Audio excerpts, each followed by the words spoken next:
Namaskar.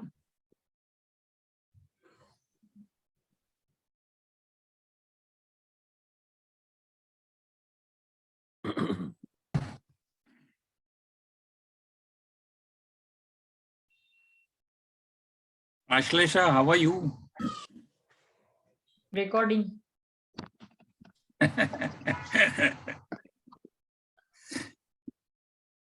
Aparna, could you put your camera just a little bit down? Much better. Thank you. Perfect. Brilliant.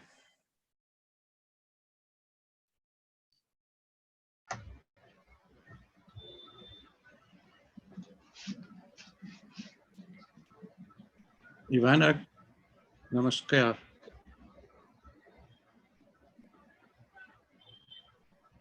Who is Ivana?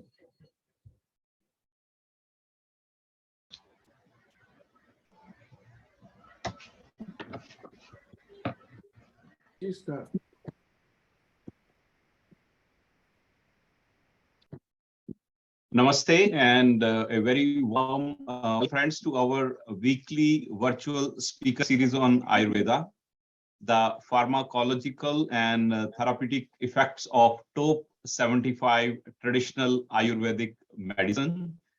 Today is our 8th session on Ashokarishta, and our special guest this morning is Dr. Vivek Shanbag, President of American Association of Ayurvedic Professional. A very warm welcome, Dr. Vivek.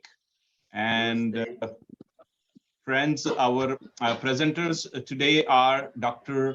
Aparna Sathe, YMT Ayurvedic Medical College, Navi Mumbai, and Dr. Milind Patil, Senior Ayurvedic Pharmaceutical Consultant in Mumbai. A very, very warm welcome to both of you. Thank you, sir. Today is our 8th session, and we've been moving week after week. A very, very strong team led by Dr. Harish Verma, Dr. Madan Thangavalu, Naren ji, Dr. Palvi Sodi ji, Dr. Ashlesha Rao ji, Georgi Bhalla ji. They all are working together, bringing best of the best session every week. And as per WHO, we all know that over 80% of the world's population is using traditional medicine, and it's a bit unfortunate part that still we're trying to create an environment where traditional medicine is being accepted fully, and we are trying to find the evidence base that is accepted widely. And I think Canada India Foundation, along with all the partnering organization, acting as a catalyst to create an environment making level that these practices which is being used widely, how they can bring into the modern medicine and integrate these practices together. So we are very happy, delighted, and proud to bring these weekly series. And thank you all for your participation and joining us. Please do share with us any feedback you might have. And with that note, we are looking forward to the exciting presentation today. Over to you, Dr. Brahmaji. Thank you, Sriji. Viewers, today we shall discuss a polyherbal medicine called Ashokarishta. This is a very famous Ayurvedic traditional medicine, and it is called as a women's friend because it is mainly used for gynecological disorders, including dysfunctional uterine bleeding. And today we have two experts, Dr. Milind Patil ji. He will be enlightening us about the pharmaceutical and pharmacological action of this particular medicine, Ashokarishta. And we have Dr. Aparna Sathe ji. She is a Kaya expert. She will be enlightening us about the benefits, how to use Ashokarishta and what are the therapeutic benefits of Ashokarishta. And today we have Dr. Vivek Shanbag ji is the president of American Ayurvedic Professionals Association. And he will also share his experience about Ashokarishta And we have another special guest, Dr. Ivana from Paris. She's a immunology scientist. She has special interest in Ayurveda. She will also share her experience about Ayurvedic medicines. So it will be, I believe it will be a very interesting session. And I invite Dr. Madan Thangavelaji to moderate the session. Over to Dr. Madan Thangavelaji. Thank you. Harishi, namaskar. Thank you so much. Welcome all to the 8th session of our traditional Ayurvedic medicine series. Now, the spirit of this series of events is to find a way to connect Ayurveda, the ancient science, with new nations, new parts of the world, particularly people who don't know much about Ayurveda. There are many ways in which you can bring this connection together. And out of the many ways, clearly the most effective and the quickest way to make this happen is to show the beneficial effects, particularly in the therapeutic side. Ayurveda can be used for promoting health, for preventing disease, for maintaining your health. And together with yoga, it forms a very large package of making you, the individual, the CEO of your health.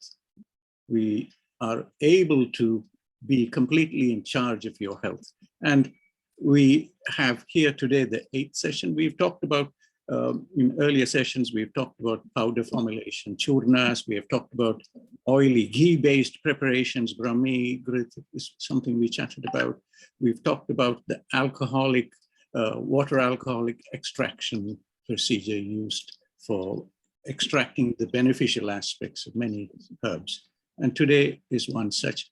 Ashoka, the central character in this polyherbal formulation, is a tree, a tropical tree that grows in many parts of the tropics. And it has a mythological connection to what is known as the yakshis. Yakshis are female mythical spirits that live in many parts of the part of the Indian mythical tradition. And we are very fortunate to have 2 senior speakers with us. And before we get them on the floor, we are also delighted to have Dr. Vivek Shanbag joining us from California. Vivek ji, namaskar. And we are also very fortunate to have Ivana joining us from Paris. Ivana, namaste. Namaste. Namaste, Ivana. Thank you so much for joining us today. And Vivek ji, we are fortunate to have you from the West Coast. We also have Ashokarishta ji joining us from the Midwest.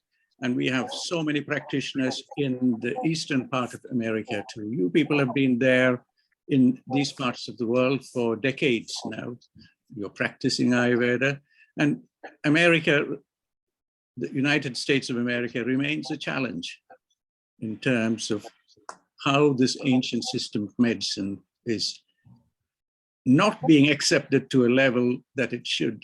Perhaps something to do with regulations, perhaps something to do with the way it's being introduced to the people. And we are fortunate to have you here with us. We would love just to hear from you something about your experience and about our thinking in your neighboring country, in Canada, where Ayurveda has a little more recognition than in the United States of America. Vivek, we would love to hear just something from yourself on that socio-political kind of dimension and where Ayurveda is being challenged by whatever the challenges are.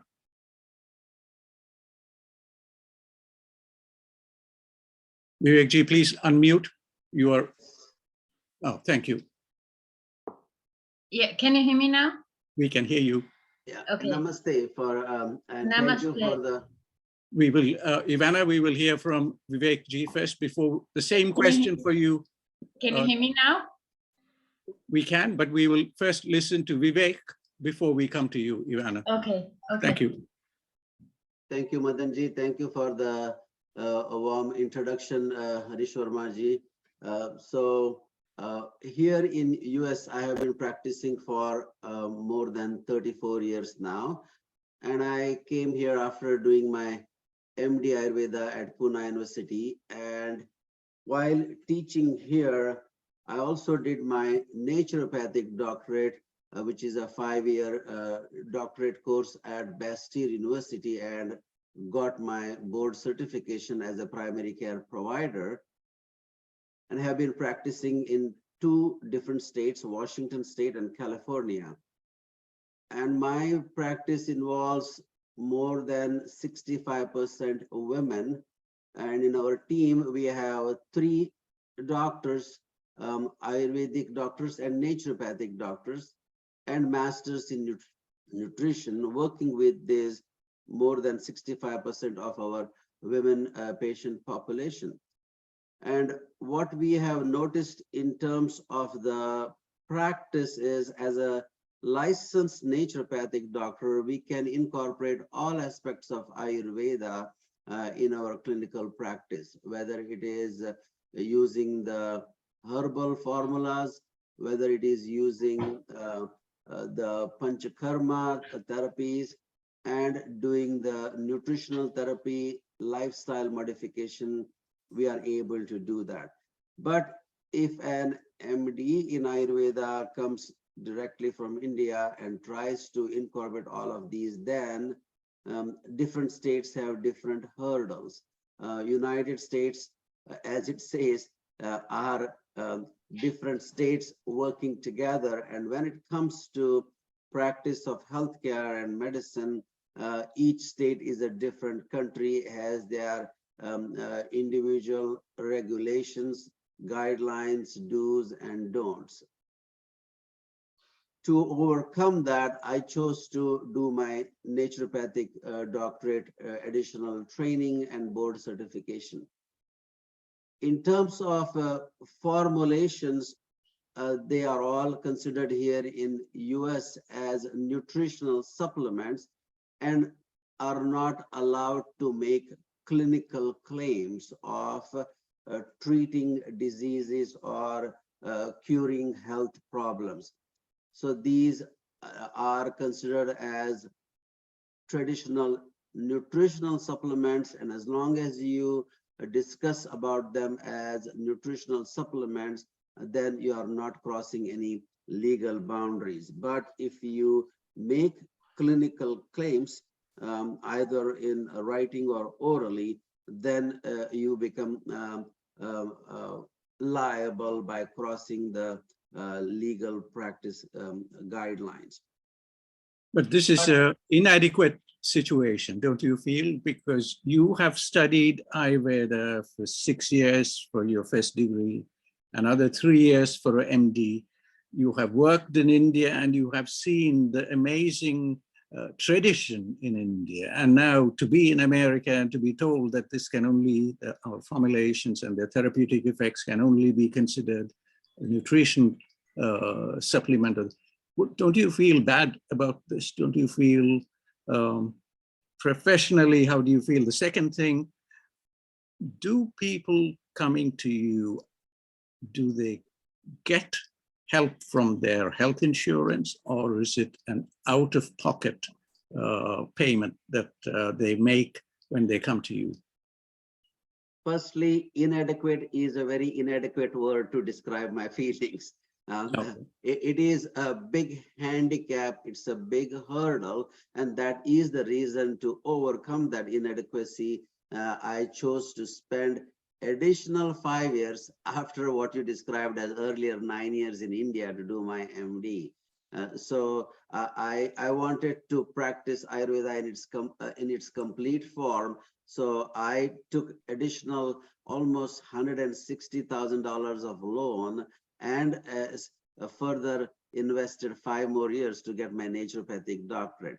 Now, if I were to just practice here as an MD, I would have continued to suffer those hurdles and inadequacies and handicap.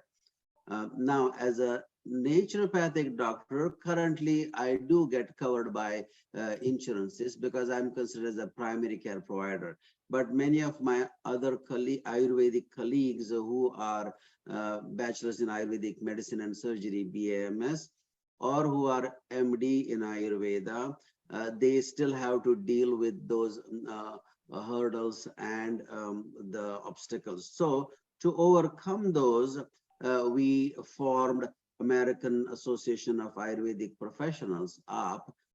You can visit our website, www.aapusa.com. And in AAP, we have like-minded people who have come together as board of directors. We have our board of advisors. Dr. Harish Verma is one of our members of board of advisors. And we also have all the leading professionals from Ayurveda working with us.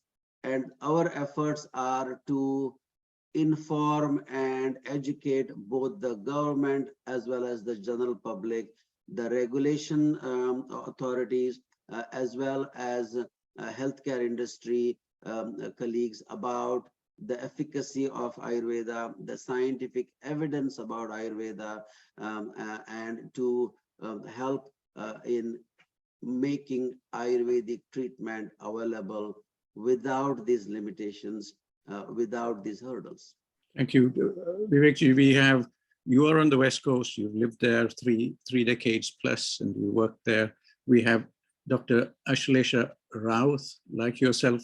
She's also studied in Maharashtra and is in the Midwest, based in Chicago.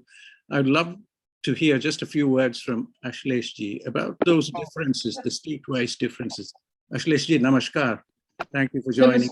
Yeah, namaste. And very, very appropriate question, Madanji, seriously. And thank you, Dr. Shandbag, for covering this whole aspect, that how really after coming here, you have already studied and seen everything and used the herbal products, and still that is being viewed here as a natural supplement.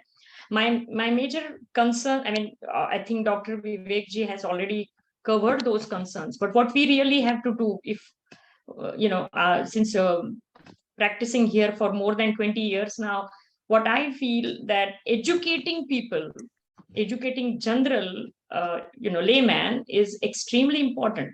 I do agree, I completely agree with the scientific evidence aspect that we will get. And since this is a traditional Ayurvedic medicine, it is obviously in some part of world it has been so much clinically used, so that data is already available. But along with that, to know the layman, to know the general people that this is something which works, and it has a much higher not only restricted till the as a only nutritional supplement, it has much more clinical advances, clinical uses.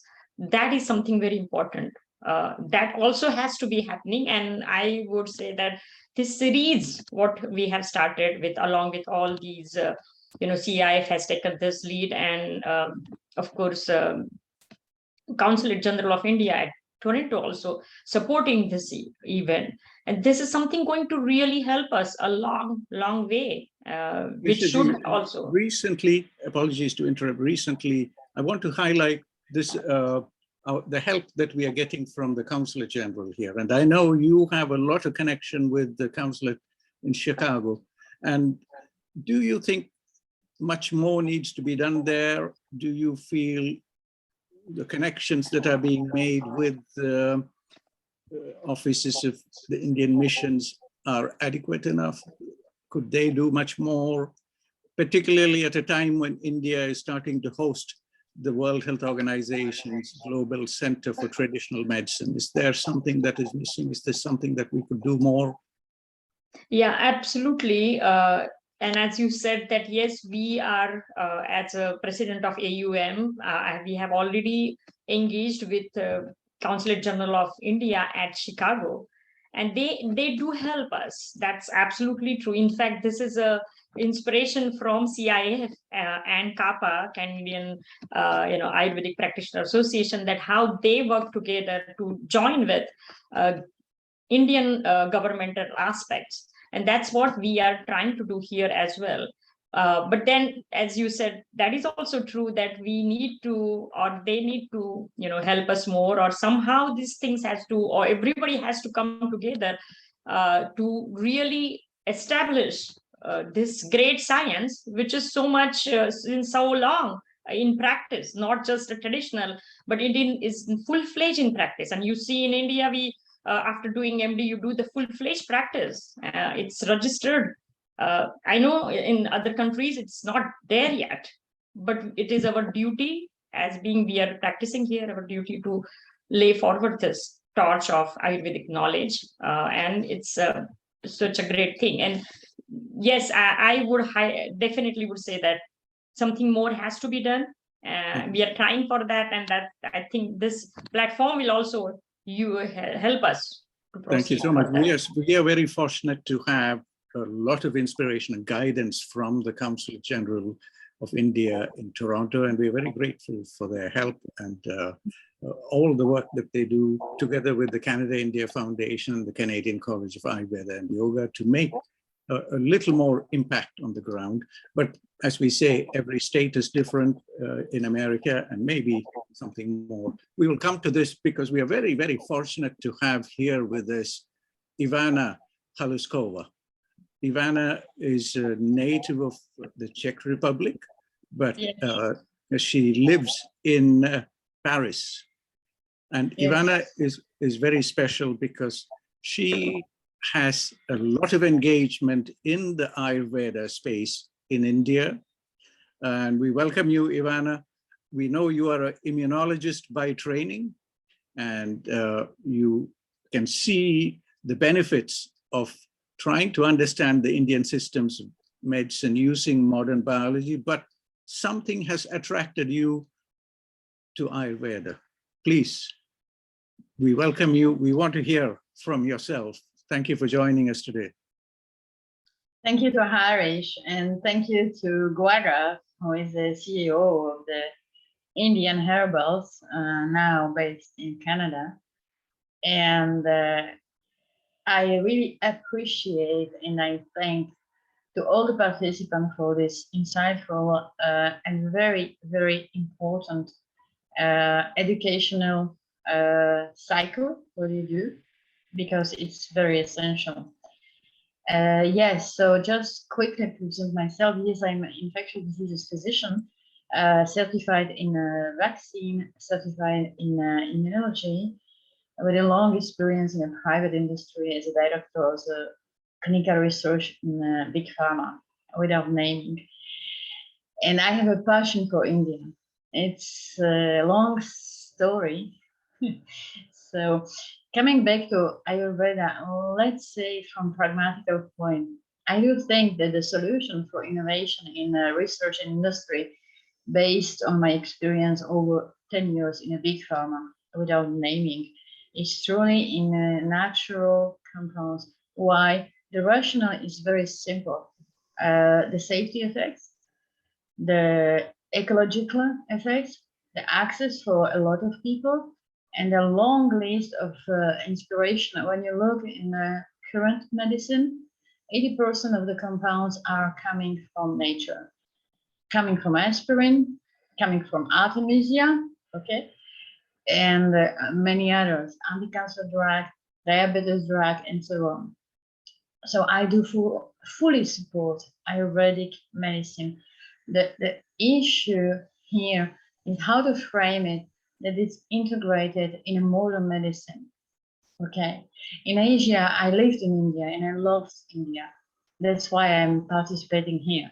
That's my beloved country since 8 years.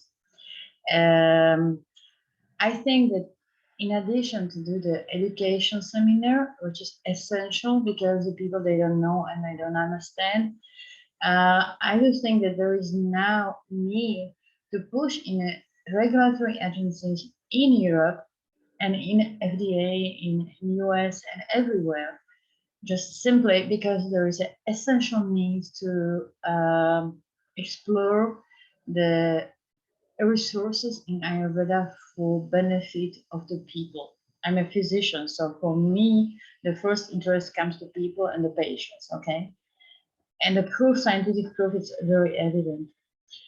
So in this session, my opinion is just to pass a message. And there is a method I was looking very thoroughly for years, working with a company called Ayurveda Plasma with Dr. Tagliani in a solution for malaria in general, for vector-borne diseases. It's a very valuable approach. So he asked me, Ivana, how we can make this happen. And I said, this is the issue, because the Ayurvedic medicine doesn't have to be taken as a nutritive, which is absolutely not true. When you look in the history of the medicine, when you look in the penicillin, it's coming from nature. When you look in the aspirin, it's coming from nature. As I repeat again, 80% of medication of current modern medicine are coming from nature.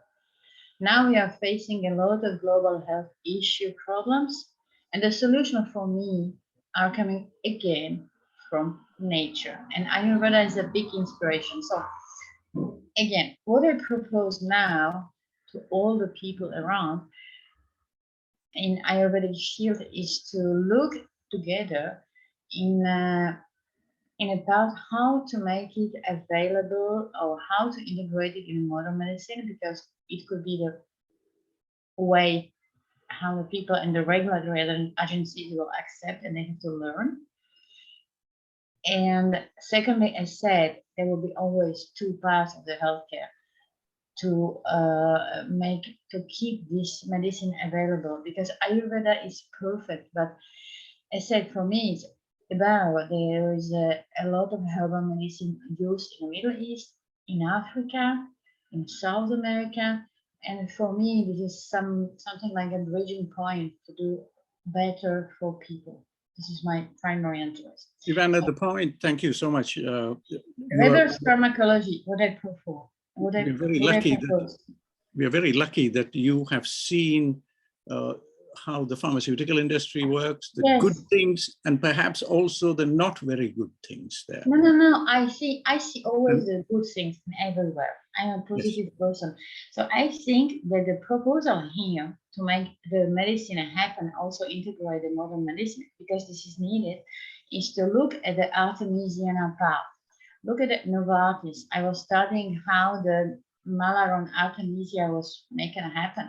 So I think that the reverse pharmacology, and it's not difficult to make it happen, is a really valuable path I do promote to integrate those medicine also in European and also in North America path. I don't want to explain because it's too long, but I think that education is essential, truly. But I think that in addition, we have to make this medicine happen in truth. Okay. There are many areas, thank you so much for elaborating and pointing once again to some lessons from the industry, and we accept that. It's part of a large debate here about the tensions in the worldview. I know. Ayurveda views health differently from contemporary pharmaceutical-driven healthcare system. So there is a point of tension there that will be very difficult to debate unless we come together and spend a little more time. The second we have to come together and spend a little more time. And clearly the program here, what we have today for time will be too limited, but we are delighted you are there. You have raised this point. Our viewers and our participants are listening to what you're saying, and we would love to come together again on a longer session. But the most promising path for the innovation in medicine, really. Thank you for from COVID, from any indication, truly. It's a part of innovation which have to be valuable. 300, there are the traditional digital knowledge library in India has over 300,000 formulations. If you take Dr. Milind, who is here with us, will tell us a little more about this. If you take a simple condition like any GI tract problem, the way Ayurveda sees that condition opens up many scores of formulations for GI tract, whether it's GI tract condition, whether it is lower backache, whether it is Okay. headache, whether it's Okay. asthma. There are innumerable Okay. formulations. And Last word, and I will spend 2 minutes. I love to be very sharp. The future in the medicine and the healthcare, and this is my life mission, is in a prevention. And Ayurveda is doing a lot in a prevention, in a mental health, supporting the yoga and supporting the prevention. We are not there in this world just to treat the patient. Our mission as a physician and skilled people, and Ayurveda is doing this perfectly since India is existing, is to prevent and maintain the health of the population. This is my main message today. We are delighted you have spelled it out so clearly. Curative aspect is the unfortunate fourth leg of Ayurveda and the Ayurveda related systems: health promotion, health maintenance, and disease prevention. The subtleties in each of those areas. And if you don't take care of those three aspects, and if you fall ill, then Ayurveda says we have something we can do for you. So absolutely agree. But Thank you. we are, now that we are connected and our viewers are admiring what you are saying, we have comments coming in here congratulating you for highlighting that last point about health promotion, health maintenance, and disease prevention as one of the key aspects. We welcome you along with everybody on this platform and previous speakers and presenters and those who are watching online. We welcome you to this family, and we look forward to continuing our discussions on this very important theme of how to innovate in that space without compromising the spirit of Ayurveda, without diluting it, without distorting it, and making sure that people see those benefits of the last points. Thank you very much for joining us, Ivana. And taking into today's context of the world. Absolutely. Thank you. Okay. Thank you. Thank you so much for being with us. I hope you will stay with us to listen to our two experts who are here with us. Dr. Milind is very, very knowledgeable. He understands modern medicine as well as he does Ayurveda, and he innovates. I stay with you even I am not there. Thank you. Thank you so much. And we've heard from our from the west coast of America. Vivekji, please stay with us because we would love to get your feedback and comments as we go along, perhaps after the presentation. Ashokarishta, you have once again highlighted the importance of how to connect with the Indian missions and their offices, not only in America, but in different parts of the world, and where much more work can be done, perhaps also integrating with discussions with the World Health Organization. And we move on now to our first panelist. Ashokarishta, please stay with us because there will be questions, comments that will come in through the chat box in response to yours. We move on to our first presenter today, Dr. Milind Patel. Milind joins us from Mumbai. He's a very senior Ayurveda physician, but from my interactions with Milindji and the ease with which he connects Ayurvedic wisdom and knowledge with contemporary medicine, I am only a kind of learner sitting and listening to him. Welcome to the platform, Milindji. Delighted to have you here with us, and we look forward to your contribution. Before you start, for our audience, I just want to say the format of these presentations and that theme that we have up here on just behind me, traditional Ayurvedic medicines. The whole idea is to show the world that there are traditional preparations that have been used for thousands of years, which have not had to be questioned. They continue to work. And as Ivana says, yes, it is for the scientists to go out and find out the mechanisms of how they work. But for a bulk of the world, if those preparations are used as they are, they will continue to provide benefits. If they are appreciated the way Ayurveda is appreciated, using Ayurvedic principles, they will continue to work.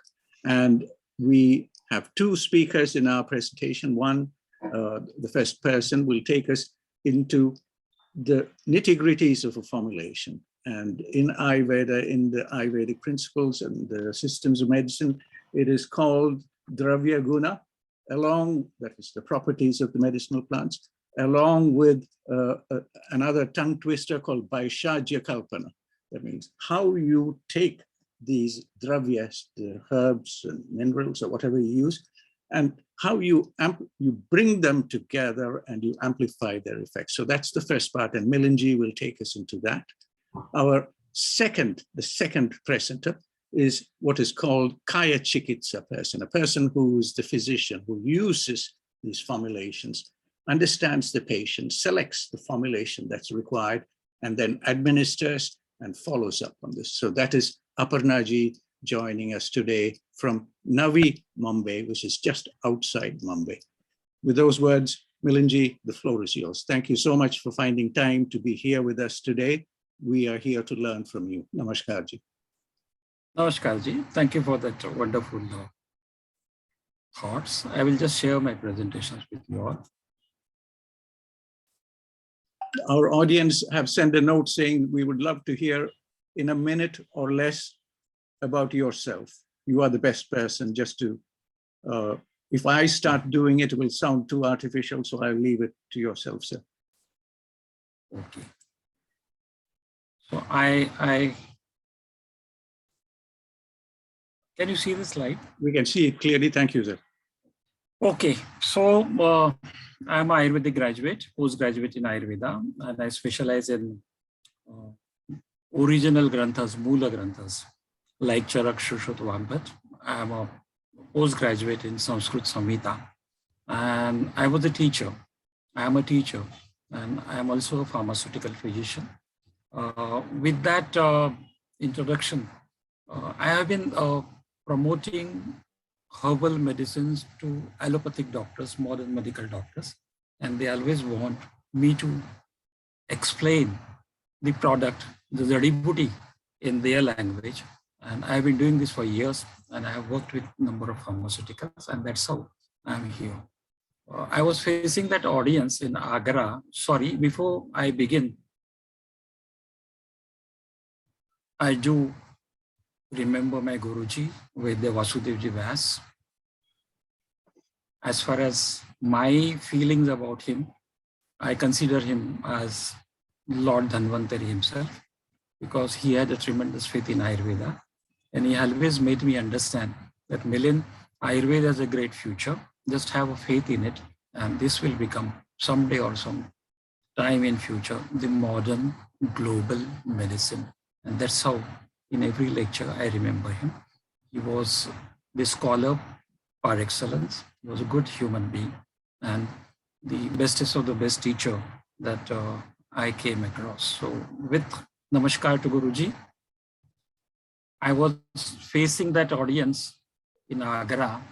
Almost 100 or 200 gynecologists were listening to my lecture, and it was on Ashoka itself.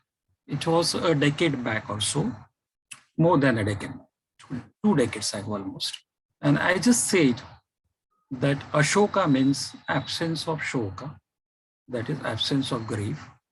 And because of the name, understanding itself, it does balance the hypothalamus, pituitary, ovarian axis. And why don't you understand, my friends? Sita Maya was sitting in Lanka and in Ashoka Vatika.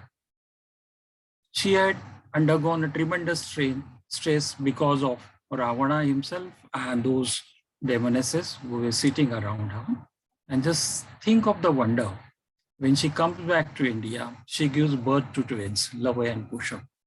That is the effect of Ashoka, absence of shoka, and that has the balancing action and hypothalamus, pituitary, and ovarian axis. And that's why Ashokarishta, Ashoka Churna, Ashoka containing products do have tremendous therapeutic effect on female reproductive system. And then during the tea time, some doctor comes to me, women doctors, and they say, doctor, we keep reading all these scientific articles on Google and everywhere, but that example of Sita Maya and Ashoka tree and the making us understand the meaning of Ashoka, absence of Shoka, absence of grief, and its effect on hypothalamus pituitary axis really did wonders to our understanding of the products. Okay, and so with this brief introduction, I'm sorry.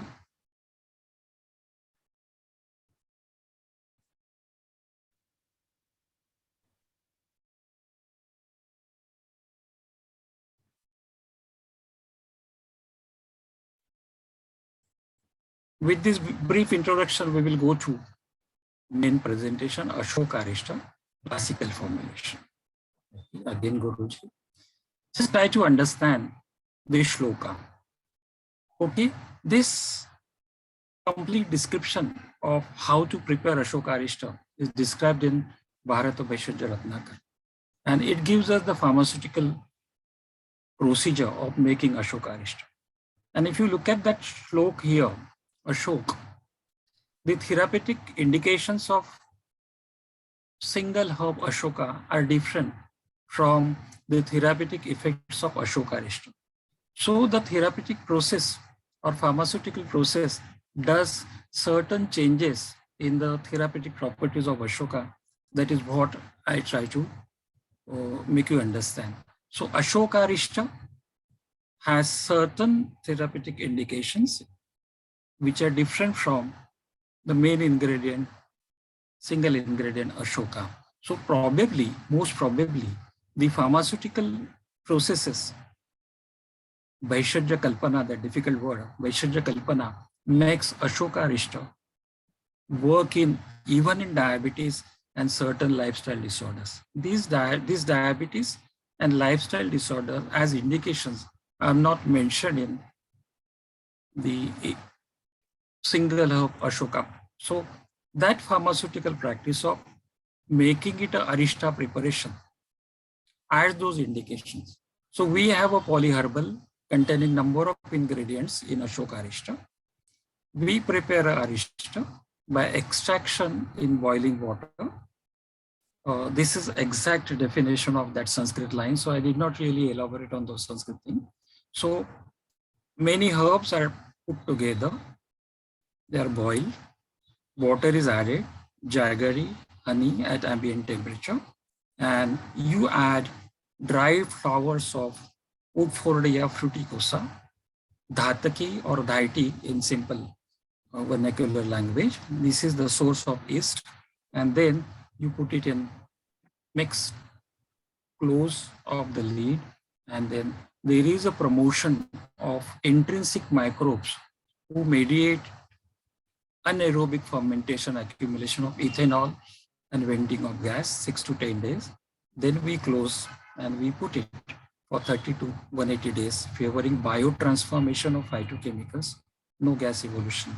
So the properties of single herb powder Ashoka are made more prominent by making the Ashoka undergo these pharmaceutical practices of fermentation, alcoholic fermentation.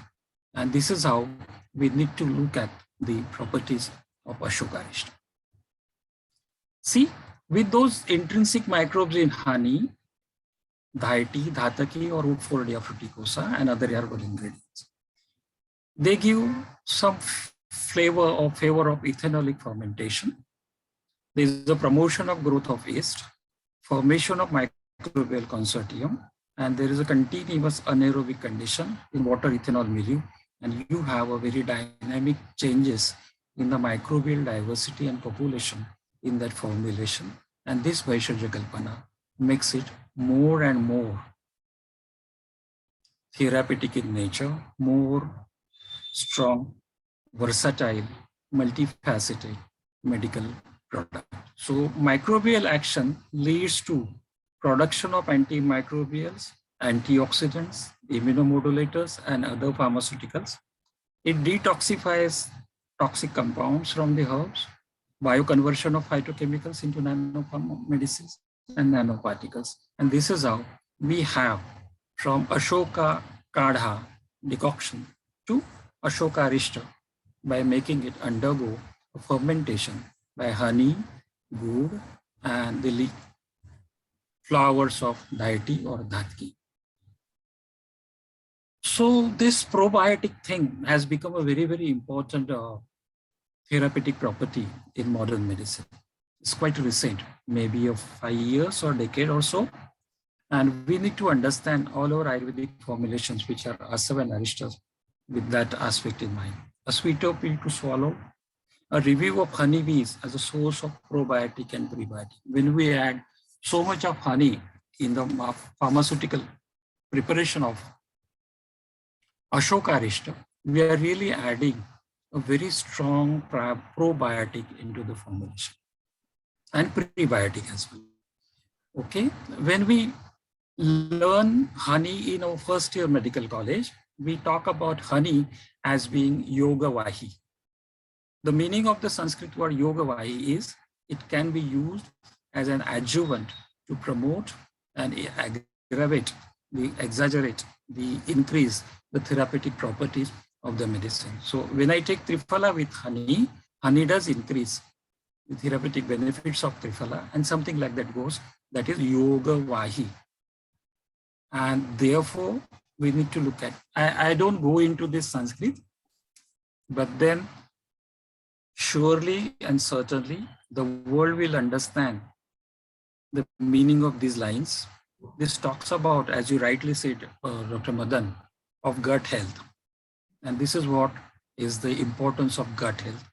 I don't go into Sanskrit, but then I will show you some pictures which will make you understand the end. So various kinds of foods eaten, chewed, drunk, or broken by teeth is beneficial to the body. So beneficial food items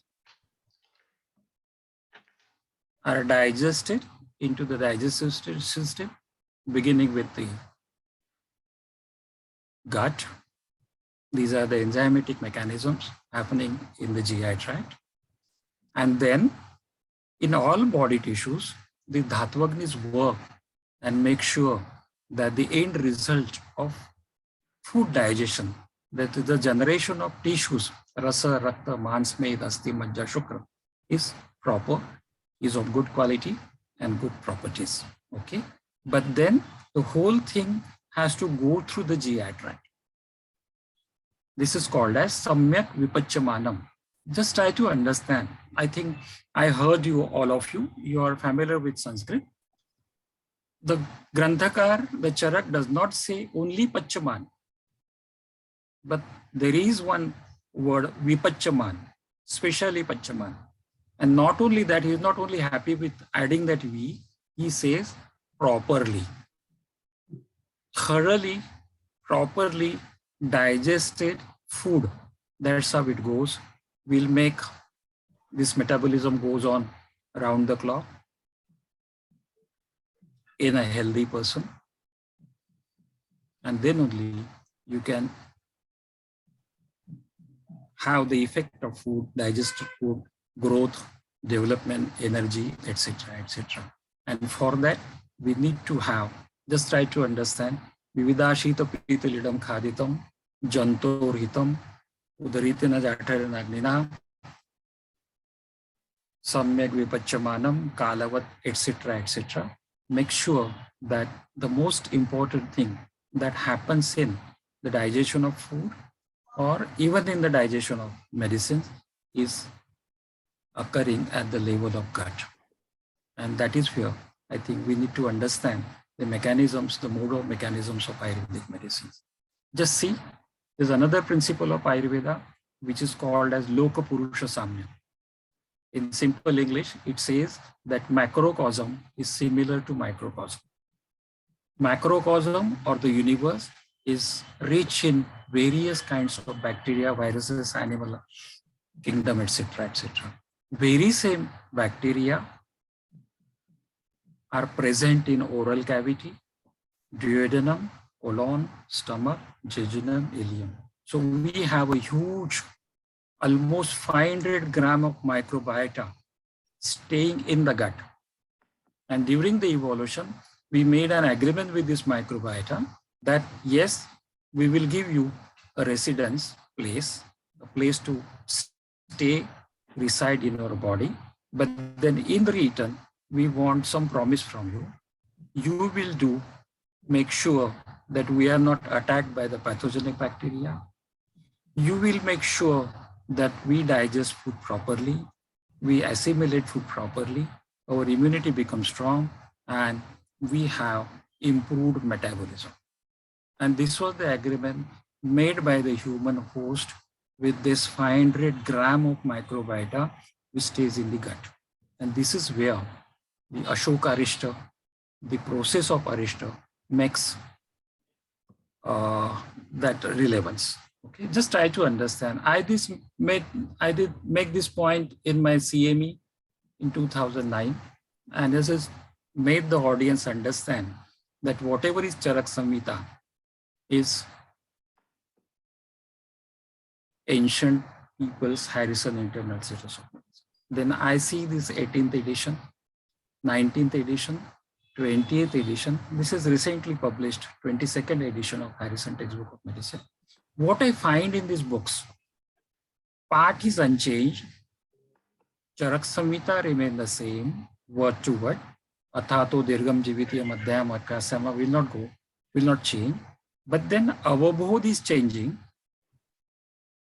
And because we change the avabodh, we are understanding complete Ayurveda in a different language. And because of that change, our anushthan or our practice is certainly changing. And I have been seeing this trend of late in modern medicine. So the text of Charak Samhita will not change forever, but then its understanding keeps changing with the advances in modern sciences. And because the changing understanding, we are putting our medicines to practice with a different mindset, so that practice is also changing. So with this, there is a 471 chapter, Human Microbiome, of 22nd edition of Harrison textbook of medicine, which starts with the Hippocrates quotation. All disease begins in the gut, and this is nothing but rogaha sarvepi mandegno, the Charak sentence. And that's where we need to understand the probiotic, prebiotic nature of our medicine. That is what Ashokarishta is. Just see, published 25th March 2022, the gut microbiota and host metabolism. The intestinal tract is colonized by a tremendous number of microorganisms termed as the gut microbiota, and they are considered as active bioreactor. And we made a friendship with those microbes during the evolution, and those microbes do play a very important critical role in digestion, metabolism of food. That is why they are called as active bioreactor. And this is what the Ashokarishta is. And because the importance that we give to the Agni, the digestive power, and overall digestion is very, very important. So whenever I prescribe medicine to a patient, I will make sure that where does my medicine work? Is it at the level of Jataragni or digestive tract, or at the level of the tissues, or complete GI, so that I can identify an ingredient which may work here, here, or here. And that is what Ashokarishta is. So Ashokarishta is a combination of Ashoka, the woman's friend, with probiotics. And if you can Google, what role does probiotics play in female reproductive system? As shown in the picture, probiotics will make sure that you grow well, you develop, and then you stay happy, energetic. And this is what is made possible in Ashokarishta's mode of action. And therefore, it does not only have the beneficial effect in menstrual disorders and female infertility, but it does have anti-diabetic, anti-obesity effect too. And if one Googles today at this moment, we will find that probiotics do have an important role to play in various menstrual conditions, in ovulatory disorders, in PCOS. It does help in even embryo implantation. So according to me, Ashokarishta is the combination of the herb Ashoka and the rest of the herbs, medicinal properties, combined with probiotics because of that Ashokarishta Kalpana, because of that Vaishadra Kalpana Arishta, which offers us, Ashokarishta gives us the medicinal therapeutic effects of Ashoka combined with probiotic effects. Because probiotics alone do have a very important role to play in regularizing menstrual cycles, in ovulation, and also in embryo implantation. So for me, according to me, Ashokarishta is astringent, hemostatic, having effect on hypothalamus, pituitary axis. Also, it does have a potent probiotic effect. So Ashoka combined with probiotics, you give this therapeutic benefit, and we have the best formulation, Ashokarishta, which is very confidently used in India by all Ayurvedic physicians and gynecologists in the disorders of female reproductive system, be it dysmenorrhagia, DUB, infertility, ovulation, PCOS, and even it helps in embryo implantation. So this Ashokarishta is the female's friend because of the presence of Ashoka with probiotics. So whenever I prescribe Ashokarishta, henceforth, because this is the latest research that Arishta Kalpanas are probiotics as well, because of the addition of good jaggery and dhatki, you have the germs, microbes, the beneficial bacteria in the formulation. And I think there are certain pharmaceutical companies which are standardizing the content of microbes in their Arishta formulations. And these microbes will play a very important role at the GI tract level. They will also improve the metabolism, and the Ashoka will do its role on HPO balance. So HPO balance offered by Ashoka, gut improvement offered by probiotics, combination together is a very, very therapeutic. And we Vaidyas do really find Ashokarishta as the first choice in treating female disorders. I think with this, I end my presentation. Thank you. I'm open to questions. Milinji, thank you so much. The format here is that we go on to our next speaker, and then we have time for question and answers. But there is a question that has come up already, which was very relevant, because this is generally seen as a woman's medicine for female problems. And it is from Dr. Bhattacharya, who was here as our special guest in the last event. Can this, if it is mediating via the GI tract and via, what about men? This is maybe many people in our audience are also thinking about the same thing. What happens if men take this formulation? No, it will certainly give the benefit of that metabolism improver. Okay, so the person suffering from obesity, metabolic syndrome, and diabetes can certainly take benefit of Ashokarishta. But then, as is the positioning of Ashokarishta goes, it is meant for female reproductive systems and female menstrual disorders. So that positioning has to have. Thank you, sir. Yeah. I think this addresses the question about perhaps certain GI tract related. Yeah, right. Becoming more and more clear, sir. Thank you so much for highlighting that point about the gut microbiome and how it cross-talks with the nervous system. Metabolic, right. And how in turn it connects with the HPA or HPO or axis, etc. So this is a very difficult one to fit within the existing pharmaceutical paradigm of single chemicals, etc. It's slightly more complicated, but these are the opportunities for the future. Now, from what you have offered us, and perhaps what we will listen to from our next speaker, is expression of an extremely powerful medicinal product and an extremely high value product. And I would save that. The question here is, why is this not being marketed correctly? Why is this not being used correctly? Why is this not being promoted correctly? You know the industry well. We look forward to hearing from you in the question answer session. So thank you once again for your lovely presentation. Aparnaji, namaskar. Namaste, sir. Namaste, Aparnaji. Thank you so much for joining us from Navi Mumbai. There are people already asking questions about the institution that you come from and the group that have set up this wonderful institution in Navi Mumbai. Perhaps you could tell a little bit about the college, the research. Yeah, I'll definitely. Before we go into your presentation. Thank you for being with us today. We welcome you to this platform, and we look forward to learning from you as we go through. Thank you so much. Yeah, and thank you, Dr. Madan, for a brief introduction. First of all, a very good morning to all sitting onshore and a pleasant good evening to all here in India.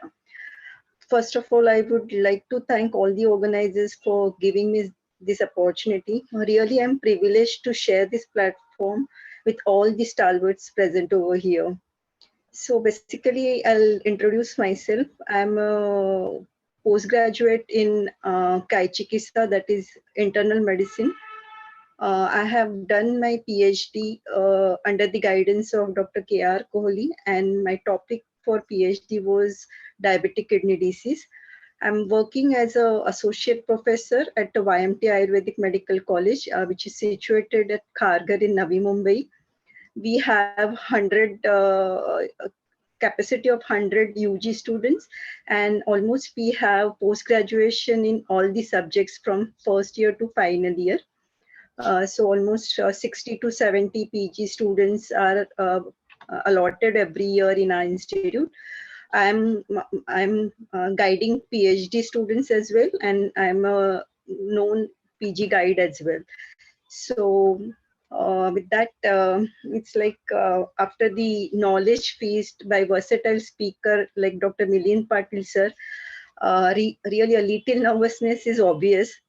Still, let me try my best to share my viewpoints. So today I'll be dealing with the therapeutic aspects on Ashokarishta. So my slides are visible? Very clear, very clear. Thank you. Okay, fine. Yeah. But could you advance? There we are. Thank you. That's fine. Yeah. So as sir has already given a brief introduction about the ingredients and how Ashokarishta is prepared and how the raw material has been transformed into the final product. So just to revive or review in short, the main ingredient of Ashokarishta is Ashoka itself. It's a Saraca indica. Along with it, it is the decoction of Ashoka is mixed with jaggery and haritaki pushpa. And other ingredients in Ashokarishta are ajaji, that is cuminum cyaminum, and it is said to be a deepan and pachan drug according to Ayurveda. And along with it, it is known to have an antispasmodic action. Then the second ingredient is mustak, that is Cypress rotundus. It is also a best deepan pachan dravya, and the anti-inflammatory action of musta has been established through the authenticated researches. The third ingredient of the product is shunthi. Shunthi is gingiber officinum. It is said to be grahi, and it is also one of the deepan pachan dravyas. Then the next ingredient is darvi, and the Latin name for darvi is Berberis aristata. And it is claimed through the researchers that it has some anti-tumor action, and it is also a potent anti-inflammatory drug. The another ingredient is utpal, that is Nymphaea stellata. The utpal is known for its analgesic property, and also it is said to possess some anti-inflammatory action. Then the another ingredient is phalatric, that is Triphala, Umbilica officinalis, Terminalia belverica, and Terminalia chebula. So all the three contains of Triphala. They are known for their antioxidants and anti-inflammatory effect. Out of that, Harda, that is Terminalia chebula, is also known to be an anti-calcinogenic drug. Then Amalki, that is Embolica officinalis, it is a potent antioxidant, and it is also considered as a best rejuvenator. Then the another ingredient is amrasti, that is Magnifera indica. Amrasti is also known to be a potential anti-tumor agent. Then another ingredient is vasa, that is Adathoda vasica. It is known for its hemostatic action, and it is also known as an antispasmodic drug. And the last ingredient is chandan, that is Santalum album. And Santalum album, as we know, it is a potent pitta shamak and daha shamak, that is which alleviates the burning sensation. When we look into the therapeutic benefits or falashruti of the drug, the Ashokarishta has been mentioned in the Stri Rog Adhikar, and when we go through the indications which are mentioned in the classics, it is said that Pitva enam asrugdaram. Asrugdar is like menorrhagia. Asrug is blood, and there is relentless excretion or relentless bleeding is known as asrugdar. Rujam, we can consider it as a means we can consider it as a pain or dysmenorrhea. So the indication of Ashokarishta is menorrhagia, dysmenorrhea.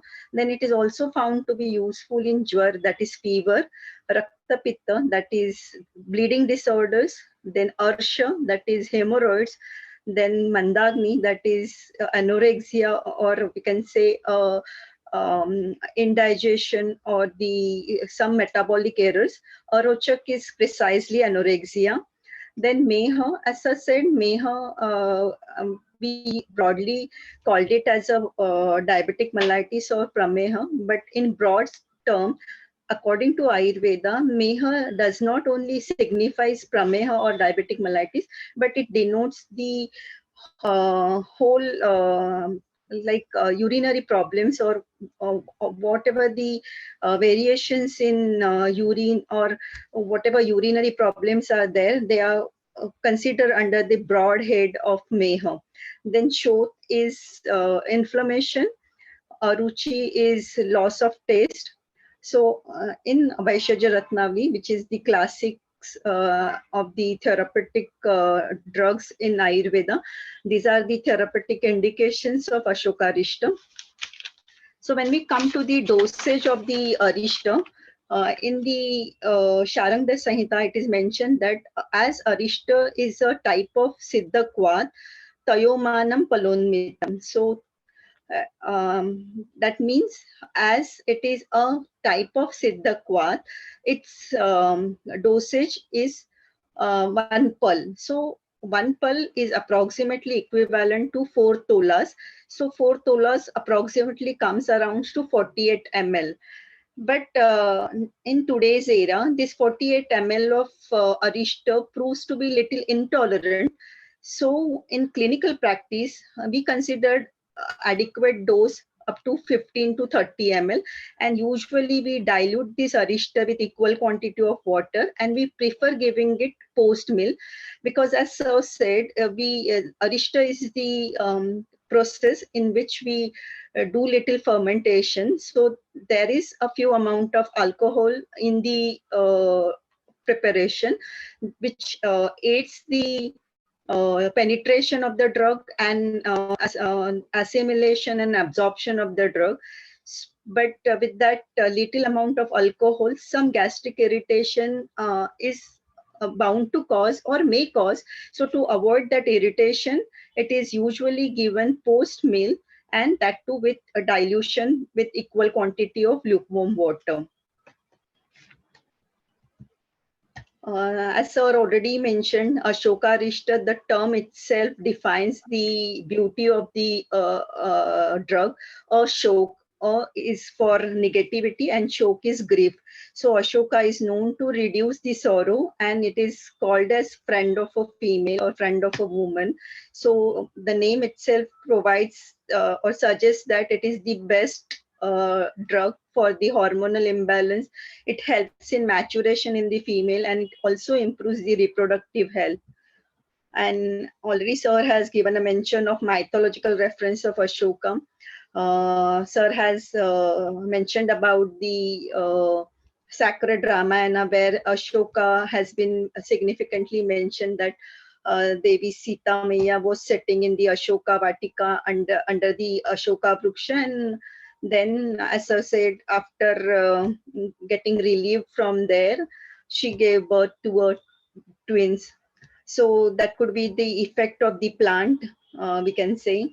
And another reference in the mythological books, it is written that in Buddhist tradition, the Queen Maya of Sakya gave birth to Lord Gautam Buddha under the soothing Ashoka Vriksha in the garden of Lumbini, which is situated in the southern Nepal. So these are the historical or the mythological reference of tree Ashoka. When we come to the chemical constitutions of the Ashoka, it is said to have flavonoids, glycosides, saponins, tannins, esters, alkane, and primary alcohol. And it inherently possesses the powerful uterotonic, antibacterial, antispasmodic, oxytoxic, anti-tumor, hormone regulating activity against menorrhagia. And it is, this is the reference article. When we come to the indications of Ashoka, according to the Ayurvedic treatise, it is mentioned that Ashoka is Anulomak, Deepan, Pachan, Rochan, Shonit Stapan, Chakshusha, Garbhaprad, Vamanopag, Mehahar, Varnya, Kshayajit, Amahar, Dahahar, Trutahar. And these are the n number of indications of Ashoka itself. So when we see the effect of Ashokarishta on various doshas, it is said to balance the Pitta and Vata dosh, and it is also said to remove the Ama doshas from the body. It is a blood purifier. So when we come to the benefits of Ashokarishta, it helps in treating the PID, that is pelvic inflammatory disease, because most of the ingredients, as I have mentioned earlier, they do possess some anti-inflammatory action. So Ashokarishta is potently used for treating pelvic inflammatory diseases. It is also found to be useful in uterine cyst and uterine polyps. Then, as I said, Ashoka has antispasmodic and analgesic action. So it definitely eases out the menstrual cramps. It promotes the uterine function. It lowers the contraction and strengthens the uterus. And analgesic and antispasmodic properties help in easing the menstrual pain. So it is also found to be useful in premenstrual symptoms like bloating, uneasiness, and anorexia. So PMS, menstrual cramps, can be best managed with the help of Ashokarishta. Then the prime indication of Ashokarishta is to treat menorrhagia, metrorrhagia, menometrorrhagia. So basically, menorrhagia, metrorrhagia, menometrorrhagia, or polymenorrhea, these are the type of irregular menstrual periods. So to just brief, menorrhagia is a prolonged heavy bleeding during the menses, whereas metrorrhagia is the bleeding between the cycle, and polymenorrhea is frequent menstrual cycles. So Ashokarishta is useful in managing menorrhagia, metrorrhagia, and menometrorrhagia or polymenorrhea. So being a, as we have discussed earlier, it contains Ashokarishta contains vasa. It has, Ashoka itself has an astringent action. So, and basically Ashoka helps in regularization of the hormonal axis, or HPO axis, hypothalamo pituitary ovarian axis. So all this regulation in the hormonal cycle, or the balance in the hormones, makes it effective against the different kind of irregular menstrual bleedings. It also helps in treating the endometriosis. Endometriosis is a condition in which there is inflammation in the inner lining of the uterus. Then it is also found that Ashokarishta can regulate the FSH and LH levels, so which in turn helps in regulating the overall development of a female child, pubertal surge, maturation, and growth. And as Sir said, Ashoka is, we have seen the indications of Ashoka, it is a garbhaprad. So Ashoka fortifies the female reproductive organs, it regulates the menstrual cycle, triggers the ovulation, and it also helps in formation of corpus luteum. Being a powerful uterine tonic, the formulation improves the fertility, and it is found to be useful in treating functional female infertility. Here I can give you a reference from an article where Saraca indica bark extract has been proven effective in restoring the alteration in cyclicity and reproductive hormone level caused by synthetic contraceptive, that is levonorgestrel. So in that study, levonorgestrel was injected, and then the in vivo study was conducted, and it was found that Ashoka extract has the potency to restore the damage or the alteration due to the contraceptives. Then again, the another benefit of Ashokarishta is that it also helps in lowering the risk of osteoporosis. It strengthens the bone, and it is most useful in menopausal osteoporosis. It also boosts stamina. It is a wonderful blend of effective antioxidant drugs. It contains amalki, it contains ajaji, chandan, amrasti. So all these potent antioxidant herbs makes it as a good drug to boost the stamina or to promote the positive health in women. As Sir said, it is a best tonic or best drug for microbiota. So it is a good source of fibers. It enhances the digestive health. It promotes the digestion, and it also regulates the bowel movements. The imbalance of pitta dosha is considered to be the base cause for the indigestion.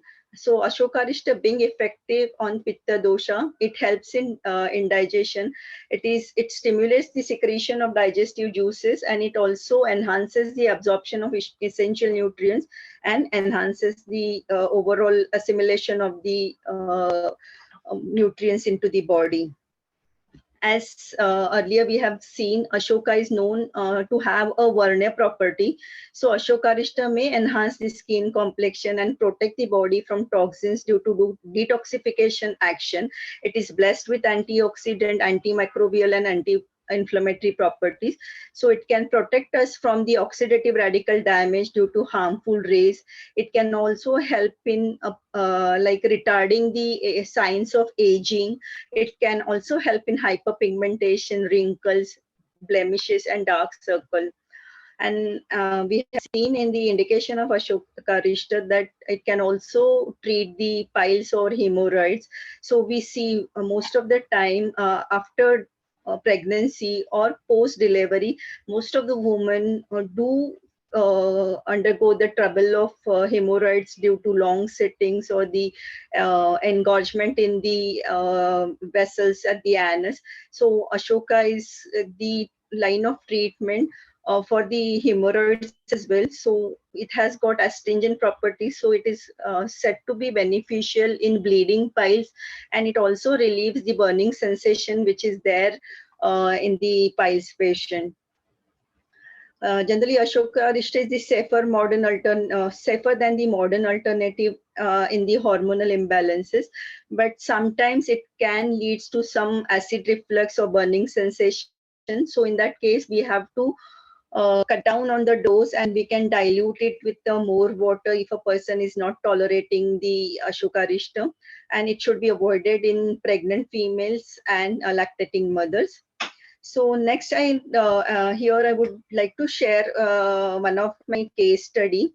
A female of age around 46 years with completed family came with the complaint of menorrhagia. She had regular cycles earlier. Her prakriti was pitta kapha. Her Agni was Visham Agni. She was average built with no systemic disease, and she started with profuse menstrual bleeding from last 5 to 6 months. And then she was prescribed with PAUS 500, that is tranexamic acid. And with that, for few days, bleeding was reduced, but still there were continuous spotting. And then again, after the withdrawal of the medicine, the bleeding was getting exaggerated. So she underwent USG, and you can see the date of the USG, it was 2nd March 2020. So in that USG finding, it was observed that their uterus was little bulky, and there was evidence of intramural fibroid. And we can see the endometrial thickening of around 9.4 mm. For the brief knowledge, a normal range of the endometrium during menstruation, it is 2 to 4 mm. In early proliferative phase, that is from day 6 to day 14, it is around 5 to 7 mm. In late proliferative, in pre-ovulatory phase, it is up to 11 mm. And in secretory phase, it is maximum, that is 7 to 16 mm. So here we can see the endometrial thickening was a little on the higher side with 9.4 mm. So after this, the gynecologist who was treating that female, she advised her with the hormonal pills, and maybe it was overall, and that with the combination of estrogen and progesterone, and she was asked to take it for the 21 days. And then after 21 days, she used to get the withdrawal bleed, and again from the 5th day of the cycle, she was asked to repeat the hormonal pills for 3 consecutive cycles. So with 3 cycles, the bleeding was controlled. But after 3 cycles, again, she stopped the medicines. And in the very next cycle, again, she started bleeding heavy. So she underwent USG again when that time PAUS, that is tranexamic acid, was not helping her out to reduce the bleeding. And it was observed in September 2020. Her endometrium was grossly thickened, and it was measuring about 22.1 millimeter. So that was a quite thickened endometrium. So with that size of 22.1 mm, the gynecologist advised her that she would need DNC. And after DNC, they had suggested her to go for Mirena. Mirena is a intrauterine device, which is hormonal intrauterine device. Generally, it is used as a contraceptive measure, but it is also used in prevention of for stopping of the menstrual bleed. So when gynecologist asked her for the intrauterine device, she was not convinced with that. And along with the advice of Mirena, gynecologist also counseled her that if that Mirena won't work for her, then the last option would be the hysterectomy. So with all that counseling, the patient got panicked and she turned to the Ayurvedic medicine. I just forgot to mention, she was also prescribed with Sevista. Sevista is again a non-steroidal agent. It is also a type of contraceptive, but it is also useful in treating uterine bleeding. It is ormeloxifene, and it is given as a twice weekly dose for 3 months, and then the dose is stepped down to once weekly, and total 6 months therapy is advised. So initially, along with overall, she was taking Sevista as well. So apart means instead, in spite of taking Sevista, we can see the size of the fibroid also was little increased. Earlier it was 6.1 by 4.5, and later it was 6.1 by 5.8. So with all these findings and the treatment options provided by the gynecologist, patient turned for the Ayurvedic medicine. And we started her on Ashokarishta 15 ml twice a day, along with Shatavari Kalpa and Punarnava Mandur. With that, of course, means when the size of the endometrium was 22.1, we asked her to go ahead with the DNC to rule out the any malignancy.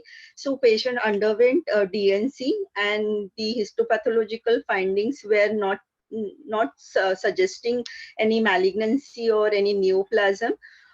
So we were sure that we are not dealing some unwanted elements.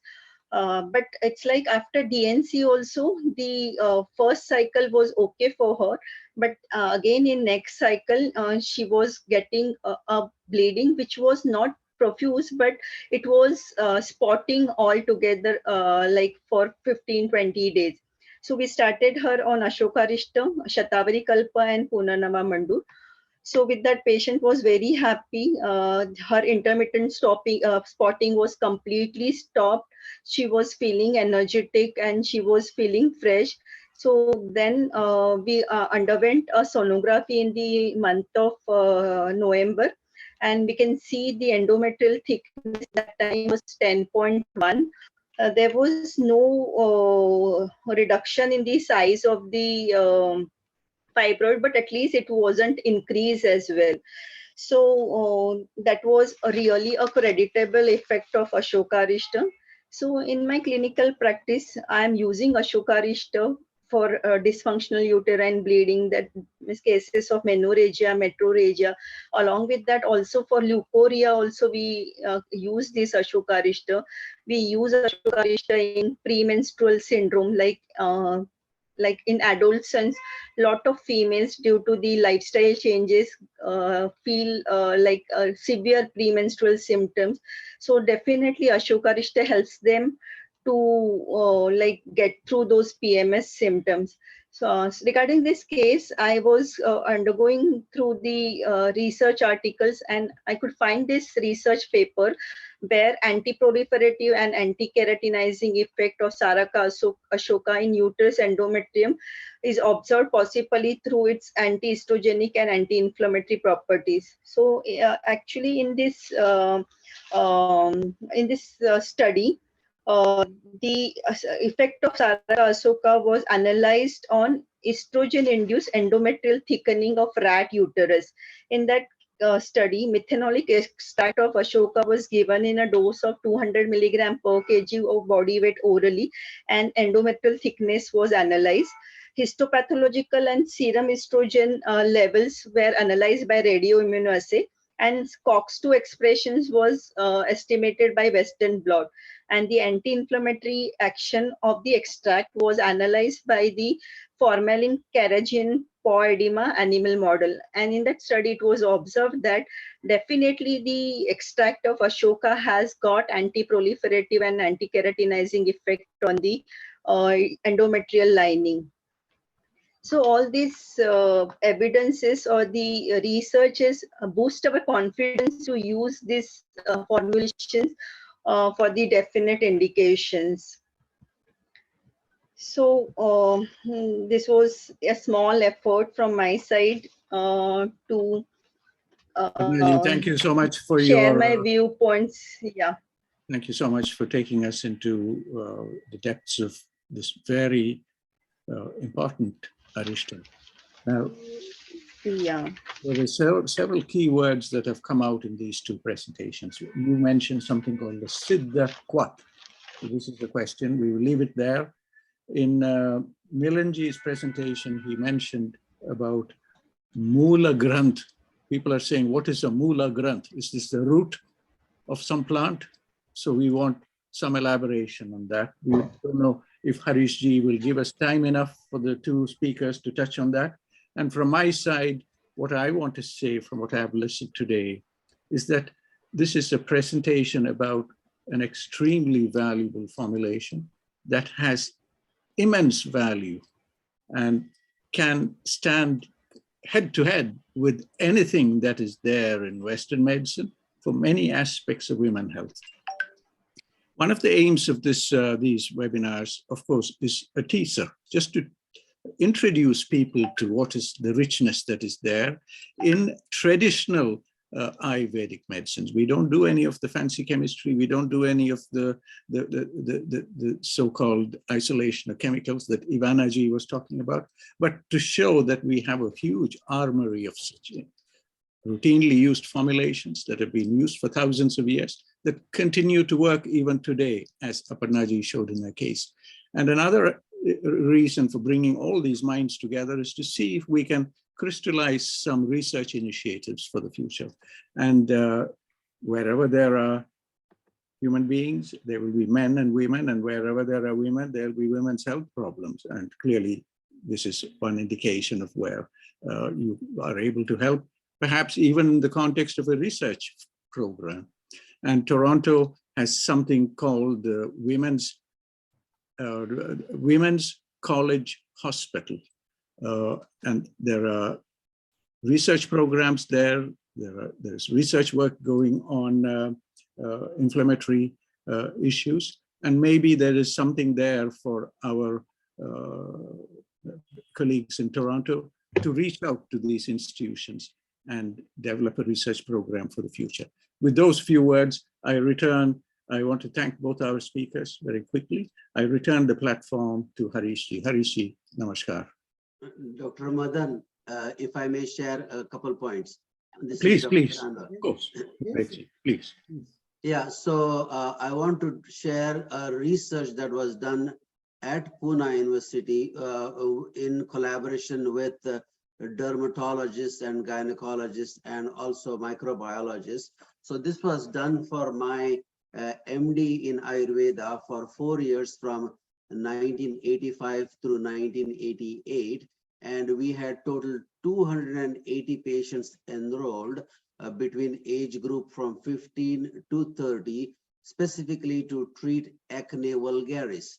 And among that, a large group was of women who had acne specifically breaking out in the premenstrual period, where either 3-4 days before menses or on the first day of the menses, they would typically have acne breakout on their nose, their forehead, and cheek.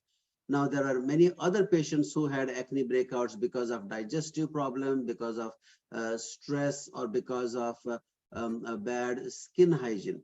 Now, in this large group of women who had acne breakouts during their premenstrual period, I tried Ashokarishta for them, in the dosage of 2 tablespoons, with equal amount of warm water after meals twice a day. And we have mentioned that in our research thesis, which eventually won an international gold medal, how effective Ashokarishta was in reversing many of their premenstrual symptoms, along with the healing of acne vulgaris. So it was a very specific research that was published at Pune University, and the publication happened in February of 1988. Just wanted to share that. Thank you. Thank you, Vivekji. The reason why I cut short was because we generally hold this event for about 90 minutes, but you have raised a very, very important point here. And we could go on to discuss this at length, and we would have many more inputs from people on the platform. I'm conscious of time. Harishji, do we have time? Yes. For extending the discussion? We can discuss for 10 minutes. You're giving us another 10 minutes. So, if you have 10 minutes, then there's a question that has come up here, and this is from Pallaviji, who will draw the program to a close. Pallaviji says, when we have such amazing formulations, and when we have seasoned practitioners who understand these formulations, who get incredible therapeutic responses. Dr. Madanji, I want to ask one question to our experts. Please. How effective Ashokarishta is in PCOS? Particularly, my question is to Dr. Aparna first, because in her slide she has mentioned that it is effective in PCOS. If she can share the experience, it will be very, very useful. Yeah, PCOS is a actually multifactorial problem. Basically, in PCOS, first and foremost thing, what we advise to females is the weight management, lifestyle modification, and along with that, I do prefer using Ashokarishta. But basically, Ashokarishta is meant for excessive menstrual bleeding. So, though it is helpful in establishing the hypothalamo-pituitary ovarian axis, most of the time when there is amenorrhea, in those cases, I don't prefer using Ashokarishta. It is only useful when there is excessive menstrual bleeding. Sometimes in PCOS cases, when a patient gets a bleeding after 3-4 months of gap, then in those cases, definitely Ashokarishta helps to maintain the hormonal imbalance, and it also helps in reduction of the menstrual flow. So that would be the we have to be very we have to decide whether we have to use Ashokarishta in PCOS cases where there is amenorrhea, or we don't have to use it. It's like generally Ashokarishta is preferred in cases where there is excessive menstrual bleeding. So in cases of PCOS where there is amenorrhea, in those cases, I would suggest that we should not go for Ashokarishta. Though it is claimed that Ashokarishta is a hormone regulator, it will means it is said to have a anti-estrogenic effect sometimes. So it's like in those cases where there is amenorrhea, we should not go for Ashokarishta. Only cases where there is excessive bleeding, in those cases, we should go for Ashokarishta. Thank you, ma'am. But Madanji, today it is very important. There are 2 points which have been highlighted. One, Ashokarishta is used for diabetes. It is mentioned in our traditional text. This is very important. The second, Dr. Vivek has shared that it was very effective in acne vulgaris, which is highly linked to, particularly in puberty, it is linked to PCOS. So we need to explore the role of Ashokarishta in PCOS. I have a gut feeling that it can, and if Dr. Palvi and Dr. Ashlesha can share their experience of role of Ashokarishta in PCOS, then I am sure we can take this discussion forward. I think if I can say something, thank you so much, Dr. Harishji, that bringing this point, and this was really crucial point. And I also would always think in this direction when working with the clients, that, you know, those PCOS would always have a lot of obesity, correct? Like you would see in clinical practice that they will have the obesity is one of the sign they would have. And that's how that would be connected, as you would say, that yes, I agree with Dr. Aparna ji that if there is a amenorrhea, then you may not use Ashokarishta, but we would still have, I would still use certain point. Of course, you have to do the Prakriti Parikshan and other aspects as well. But I think Ashokarishta will still be useful. The understanding of a Kashayatva, which Ashoka has, that is something very important. You see the PCOS, it's the fluidity there more, and you need to bring that down. There it can be definitely useful. No, that's how also it should be think. There are clear indications mentioned in the text, the original text, that it has a very strong astringent property. Ashoka. Ashoka Saraca itself has a very strong astringent, and it is mentioned it's a uterine tonic, what Dr. Patil said. It works on the hypothalamus, the pituitary, where the major imbalance with the estrogen, progesterone, and all take place.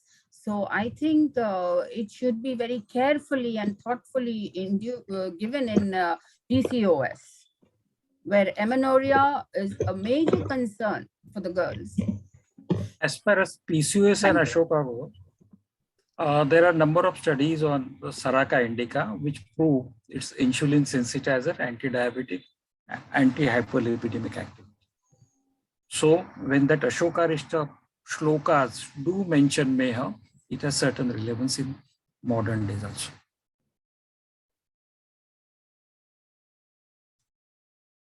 Dr. If I Madan, may, I you have just want to to bring unmute. Ivana, Pallaviji, before we draw this event to a close, I want to see if Ivana would like to make a few comments. Ivana, namaste. If Ivana is here, Ivana has been adding many interesting comments here on the chat box. And if Ivana is here, it will be lovely to have a few words from Ivana. Ivana, namaste. I think she might have left. I think she might have left. And Dr. Madanji and Narenji is there. Narenji is also here. Narenji, namaskar. Namaskar, namaskar. Thank you so much. Narenji, you are here watching our show and some of the comments being made, and particularly about this issue of connecting with the Indian missions and seeing if they understand the issue, connecting with the public through in the local areas like what Ashleshji is doing in Chicago and Vivekji is doing in the West Coast in California. What more can we do? You are sitting in Delhi, you are watching, you're sensing a different narrative here and sensing a different perspective on this narrative. My apologies. Yeah, absolutely. Yeah. Now, I think it's a good discussion. I think we need to get more enabling institutions to really take this forward. So we had WTO. Maybe we should look at,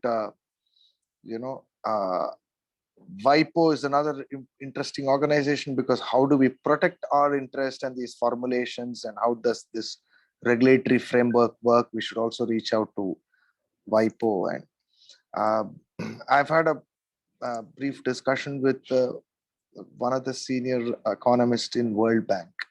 So post-pandemic, they're also thinking about, working with some of these alternative and traditional medicines, because this pandemic causes economic damage. So maybe World Bank is another institution which we should, while they are thinking about in these lines, it would be good to collaborate with them and start a dialogue with them. I think enabling institutions apart from governments and policymakers, if we bring enabling institutions, seems to be a very vital part, which I think adding on to this group, and we should line up. I have some thoughts from the next week onwards. We should bring in some institutions which are clearly an enabler. So they once they understand the profundity of what we do and how we can collectively make this into a better world, they will have a lot of value to expanding the scope of what we do here. Narenji, one comment from yourself. The Secretary General of the Commonwealth of Nations is in India right now, traveling across India, the the Commonwealth of Nations, Canada and India. We're all part of that big network. Now, do you have, you might have sensed the activity there in Delhi, and it's very important too. Almost 3 billion people live in the Commonwealth of Nations. Where do we, and we are tied together with a common language, and there is an old connection there. Is that another one place where countries like Canada and India and other nations of the world can come together to enable something new? Very interesting thought. I hosted a session with the Secretary General, so she was here along with the team. We met some business leaders of India, so who are emerging transnational corporations. So the Secretary General was very vocal about how she would like to promote common trade between Commonwealth of Nations, etc., etc. It's a very interesting thought. I think right now they are looking at energy and agriculture as their main focus area, because that is currently hot on their plate. And you said with the Commonwealth of Nations, this could be an alternative health practice, could be something which we can move with the Commonwealth of Nations. I can try and get somebody from the board to also engage with us. It's a good idea. Thanks for reminding me this. It's a good opportunity. Right now, the Commonwealth is open and looking at new avenues to expand their scope. But what's on their plate right now is all about energy, sustainability, and agriculture. Can medicinal plants be part of that agriculture agenda? Absolutely, absolutely. Medicinal plants, herbal plants, and could be definitely part of. Thank you for catalyzing it's a good idea. Further interactions there in Delhi. As this trip is progressing across different parts of the country, maybe we can, maybe you can guide us to take this. Absolutely.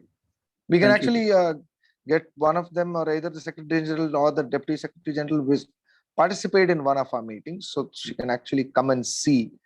And both across the aisle, it is India and Canada who's spearheading this. Could be a good way to start some discussions with them. Thank you so much, Nanji. Thank you for guiding us in these interactions and in the college here in Toronto. Before I give the platform back to Harishji to take the program on, Harishji, I talked about Toronto, I talked about the Women's Health College, and there is a lot that can happen in Toronto with because you're already there and on these discussions related to, apologies for this, let me just pull up this little bit I wanted to show about pelvic inflammatory diseases. And I can see Milanji saying, Milanji, one of the aims here is to see how we can bring a dialogue in those kind of areas, between India and Canada and with the Commonwealth of Nations, 55 countries to be a part of this whole area.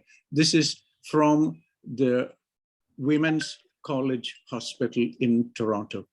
And the Satish Thakkarji, who's there, chair of the Canada-India Foundation, who's already helping network with the university health networks, will be able to also draw in these people to join our discussion today. And perhaps out of this will come a research study for the future. Yeah. I will leave it there. Harishji. Thank you, sir. Thank you very much. I think now time is over. I invite Dr. Palvi for a vote of thanks. Thank you. Please unmute yourself. Thank you, Dr. Harishji, very much. And offering our salutation to Lord Dhanvantari. And on this 75th Independence Amrut Mahotsav, we seek blessings that may we get more wiser and move forward with Dr. Madanji's such beautiful thoughts and visions which he shares with all the stalwarts here. I am Dr. Pallavi. I'm from Mumbai. On behalf of International Ayurvedic League, I thank you all, Dr. Vivek Shanbag. It was really wonderful to listen to your feelings and your thoughts and being here with us today and making this session so very special with your presence. Dr. Ivana Balter from French Society of Immunology, Paris. We really have strong connections, your immunology with Ayurveda, and you shared some beautiful thoughts. Most of the medicines are from plant-based sources. So thank you very much for being here and gracing us. Dr. Milind Patil, your lecture was spellbound. I mean, it just held us all listening to you so intensely. Thank you very much for being with us. Dr. Aparna Sathe, beautiful presentation. Thank you. Dr. Ashlesha Raut, you too, for spending your valuable time and sharing your thoughts. We are honest, we're very thankful from your Ayurveda Union of Midwest Chicago. And Dr. Gregory Bhalla was here with us. I don't think he's must have left. Shriman Narendraji, your presence always gives some points and hints to very important avenues in future. Dr. Madan, you have been excellent all the time. And of course, our collaborators, Canada India Foundation, Mr. Satish ji, you are wonderful. Thank you so much. Consulate General of India in Toronto, Canadian College of Ayurveda and Yoga. Thank you, Dr. Harish ji. Thank you very much. European Ayurveda Association, Association of Ayurveda Academy, Tathastu, Y Media, Pravasi Television for making this, bringing this technology and helping us spread this, conducting these seminars with, throughout. And most of all, thanks to the viewers who give their time and make this very fruitful sessions. And we look forward for our next session, that is Hing Vashtak. Hing is called asphodita and ashtak means 8. So there are total 8 ingredients. So we look forward for our next session in the coming Sunday. Thank you all very much. Namaste. Dhanyavad.